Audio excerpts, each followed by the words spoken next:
I'm so glad you asked about that. Is there anybody present who could talk about the potential opportunities of the safety lane? Oh, wow, Mr. Province, would you come on up and talk with us about what is going on?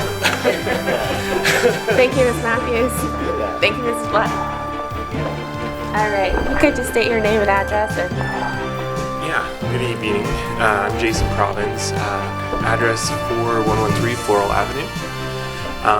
So I've been part of the Pike Market team, who we do pop-up sort of markets. Our history has been to do pop-up markets in standing businesses. So it's been a pretty easy entry into the market. What we found is it is a little bit difficult when you want to do your own space. There are some additional barriers. So right now we're looking at throwing pop-up markets on Mills Avenue this summer. That's basically just a permit that you get with the city, pretty easy. If you're looking at doing an actual physical space, there is a higher fee, which is a little bit difficult to obtain. Then you also have to do some work with plans and architect renderings. On Mills Avenue, so does that include the building that Mr. Braden was just referencing? So it does not currently. We do have hopes to someday turn that into a formal open air market. We're working on a proposal. We're doing some assessments to see what the gap is. So where the current building stands and how much resources and efforts it would take to actually throw a market in that building. Our kind of thought is it would be a lot like Fenley. The building is a lot smaller than Fenley, so we just have to see if it's going to be a viable business and would work out for the city. For those who haven't seen the community agreement, is this true? This sketch is the idea of the market? Yes. This is the vision. You can find this online also under Woven Oaks Facebook page, but this was very inspiring. I think this was also, between the Matthews presentation and this cover, I think those were some of the highlights of the rollout. Thank you for sharing. Is there anything in specific, Mr. Province, you want this committee to know, or ways we might be able to support you? Yeah, so right now we're looking at leasing. Well, we have a lease with the space, and we're having a hard time with occupancy. We're doing a very short-term lease just because we're hoping to help the owner of the space out actually get a full-time person in there. We are a nonprofit, so we have a very small shoestring budget. The permit, or the way the ordinance reads, is we're required to provide a plan of occupancy because there was a change of occupancy. Have an inspection and pay a fee, which is about $160, $70. We're only going to be there for a couple of months, so we're kind of looking at, is the juice worth the squeeze? If we're, as a community, thinking about throwing pop-up spaces like this, and you're having a small business come in to test the market, as to say, they're only going to be there for a month, and they're going to pay $170 plus all the other costs that they have. That's a huge barrier to the entry of market. The reason we do our pop-up markets is to have that low entry point. We only charge our merchants $25 for the day. We always make sure that our merchants get that cost covered in whatever they sell. If they don't, then we refund them their money because we really want businesses to thrive, and you have to test the market. And if the barrier is too big to test, you won't take the risk, and you'll just kind of do what we're doing and not taking occupancy. Okay. Thank you for sharing that. I think many people are probably familiar with Off Pike and the partnership that happened at the end of last year with the Gym of the Highlands 5K. So I'm glad folks know the vision for moving forward. That definitely gives us some understanding of the challenges, both with what you're pursuing and what Ms. Black was sharing earlier. Mr. Bonsall? Yeah, thank you so much. So just a question to Mr. Provins. So what is there still a requirement, I didn't hear you say it, for architectural drawings, or have you all gotten that kind of figured out? Yeah, the initial kind of requirements that were quoted to us was to have a hand-drawn plan of kind of how we wanted to lay out the space, and then architect renderings. The only thing that we were doing was changing occupancy. We weren't doing anything structural. So I actually went up and talked to the building department, and it changed to just having the hand-drawn plans. So we don't have to have the architect renderings. But the way the ordinance does read is if you fall in one of these categories, which change of occupancy is, you're required to file for a permit. And the wording on the permit is to have the hand-drawn plans and the architect rendering. So I can see why the building department would have quoted that to us initially. Did I miss what space? What space are you speaking of? I missed that. Yeah, so that's great. We're working on a proposal to lease the old safety lane building. Okay, That's yeah, not the space that so we're we are talking about that building, currently. okay. We have a lease with an owner that has a building. I think it's 4426 Montgomery Avenue. It's a small little space. It's right next to the old guitar shop, that kind of triangle building Okay. on Montgomery. Okay. The owner approached us, said, "Hey, I'd rather have somebody in here than not. We know off Pike Market is kind of looking for a space." So we said, absolutely, we can help you out, and hopefully we can highlight the space, maybe even throw a pop-up market while we're there. Have a vendor in there and kind of highlight you can do business in Norwood and do really well.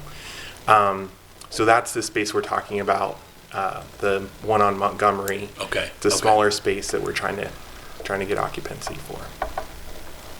Perfect. Well, I just have one last about the safety lane. I guess I didn't miss it then, but I didn't know about the off Pike.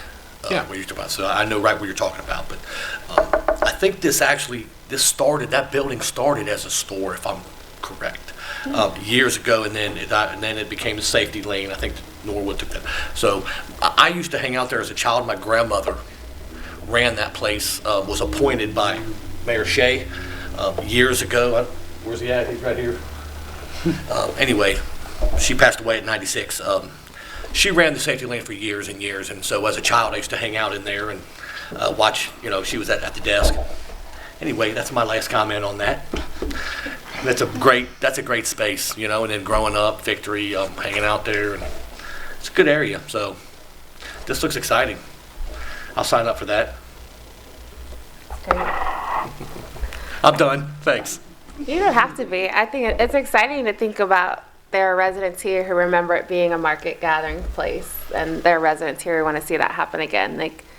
There's been a lot of conversation about revitalization, renovation, on, and I personally really enjoy that. You might get to see that again. Yeah. So, any other comments or thoughts around coordination or support of the economic development goals? Yeah. So one thing I feel like we should likely be considering, just hearing the story of, kind of what Off Pike Market's trying to do just with their little pop-up shop on Montgomery Road, or pop-up office, pop-up, I don't want to classify it. Office highlighting a space in Norwood. Okay, great, yes. I don't want my testimony to be used as evidence so that you're not signatures blowing off the gate. No, I was kidding. But whatever, the pop-up space, and essentially though, so it's the fee cost is part of the contribution to, whether does somebody do something or not do something, and potentially maybe we should consider on Montgomery Road, vacant spaces or whatever the classification might be, but having reduced fees for targeted areas that we want to see developed. So whether it's that maybe initially it's vacant storefronts in general business or neighborhood business districts that have been vacant for more than a year or something. Maybe if somebody wants to bring those back to life as a commercial space, we should not be charging them the full fee. We should incentivize them by reducing the fee so that they can get open and get stuff moving. It's a great suggestion. I did capture that. Thank you. Mr. Thompson, did you have something else? I'm trying to think. It seems like City Planner Greg Oros maybe even I've seen him map with areas kind of designated out as potential development areas. So it could be that we maybe even already have some areas that have been at least thought about as areas where we might do things like that. I'm not sure if your space is in that, but I'm just saying that I think there's been some thinking around that before in the past, but I don't remember specifically where they are. I'll double check. I thought I sent out to the committee members the latest report on the small business assistance that is being provided through HCDC. It did have maps in it Okay, that that's what I show thought. building condition and a couple other different, I don't think I have it on me, but there are several maps. You got a copy there? Yes, there's a copy in the house. So I can send that out again. I don't know if that's on a website anywhere, but we can share that broadly in terms of if there are individuals looking to start a business and are interested in using the services available through HCDC, they can definitely be letting individuals know. But I think your point was maybe we use that kind of a map to do an implementation of Mr. Yeah, Vontal's idea and around. I think the city might the even, fees. in some regard, have thought about that. That's what I'm saying. So I'll make a note to ask about that. Yeah.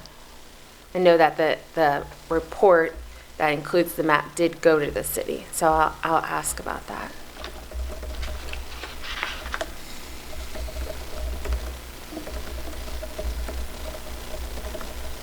So I think that covers this topic. Thank you, Mr. Province, for joining us. Thank you. The last thing on the agenda is the quality of life in Norwood. So gosh, it's been almost 2 years now, it feels. Well, I guess this time in 17, maybe not so much, but this agreement has come about over a long period of time with lots of people involved. And last night I was with a resident who was hearing these goals for the first time, and in the discussion that was happening, it became clear that this agreement exists.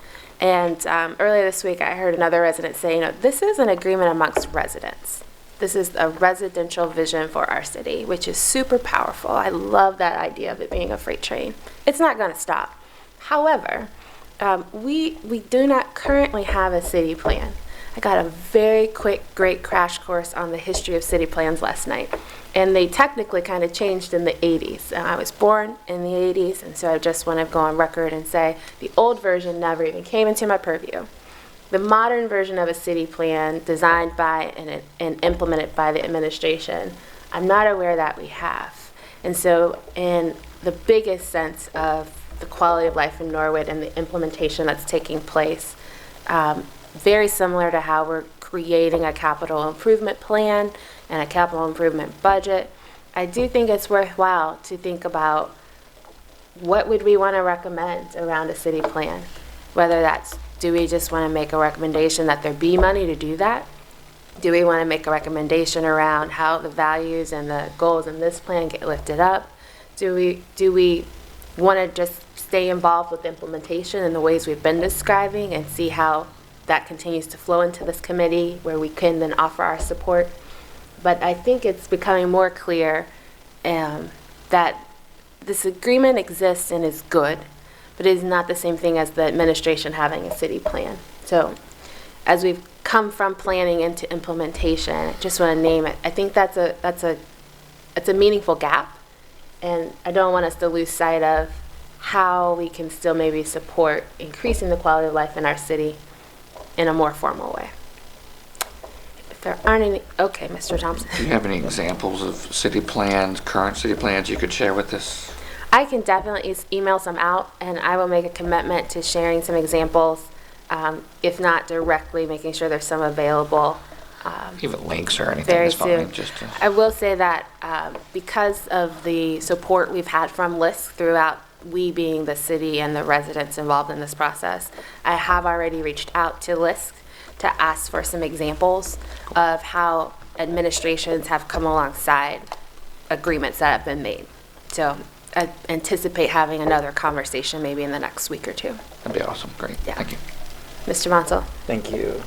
So I guess my question, to you, with in creating a city plan, there's a lot of involvement with a lot of stakeholders, but in particularly, a city administration. Do you anticipate that's being something that you would want this, and you would need to hire somebody to help us to create that plan? Do you anticipate wanting to do this year, or are you more just kind of making that note, hoping that, essentially in future years that we will kind of start to try to get that process going? So I'm going to reference again Mr. Braden's imagery.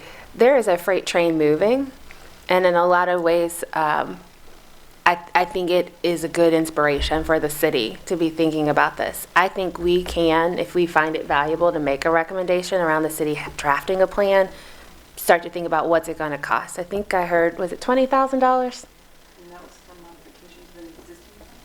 So it's about, so in discussion last night with residents and I would say experts in the field, we were quoted in an estimate kind of way that it's about $20,000 to modify an existing plan.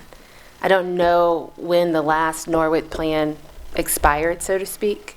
I do know that there are some programs locally that can help with planning. So I would like to suggest, and I am willing to take the lead on this as I have more conversations, we figure out what it would cost to have a plan for our city, because I think that would be a very strong anchor and complement to the existing goals that residents have already said we want.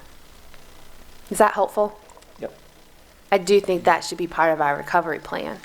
I think the absence of a plan has been a really good setup to not have a freight train before now. Good imagery. Anything else? This is good.